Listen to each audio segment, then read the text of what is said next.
దయ ఉంచి మీరందరూ కూడా మరి అర్థం చేసుకుని నన్ను ఆశీర్వదించమని మిమ్మల్ని కోరేది,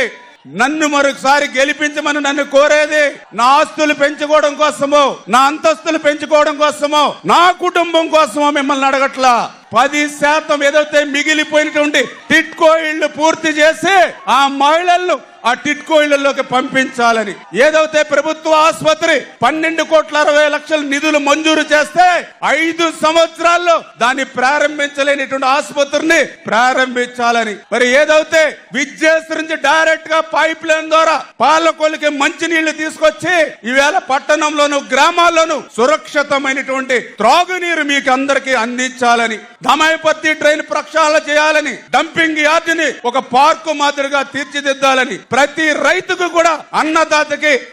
పొలంకి కూడా గ్రావెల్ రోడ్లు వేయాలని, ఏదైతే ఒక గౌడ సెట్టిబలిజ భవనం గాని, ఏదైతే ఒక ముస్లిం షాదిఖానా గాని, ఒక బొండాడు వెంకటరాజ గుప్తా కళాక్షేత్రం గాని, ఒక అబ్దుల్ కలాం హెల్త్ పార్క్ గాని, ఏవైతే 5 సంవత్సరాల్లో అరబస్తా సిమెంట్ వేయకుండా నిలిచిపోయాయో అవన్నీ కూడా పూర్తి చేయాలి. మీ రుణం తీర్చుకోవాలని మిమ్మల్ని అందరినీ కూడా నన్ను ఆశీర్వదించమంటున్నానని మిమ్మల్ని అందరినీ కూడా కోరుకుంటూ